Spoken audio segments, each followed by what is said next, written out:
quoi ça parle Don Juan? C'est l'histoire d'un homme qui, avec un ami au fond, qui est dans une sorte d'envie, comme nous tous, de profiter de la vie. Voilà, de mener des expériences, alors ça passe par les femmes, mais finalement au-delà de ça, c'est de dévorer la vie au fond.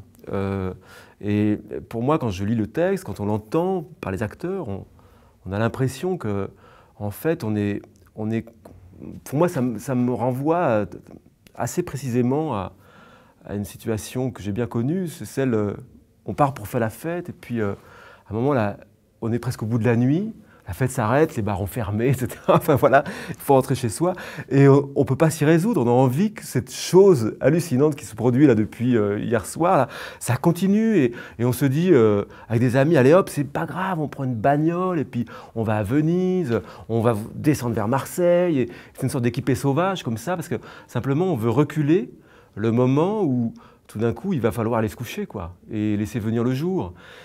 Et j'ai l'impression que Don Juan, ça me raconte ça, moi. Voilà, cette envie qu'on a de vouloir faire durer cet appétit, ce sentiment de puissance qu'on a par rapport aux choses et au monde.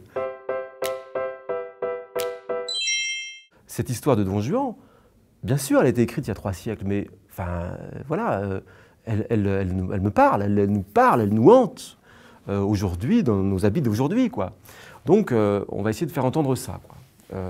Voilà. C'est pas sans poser des problèmes.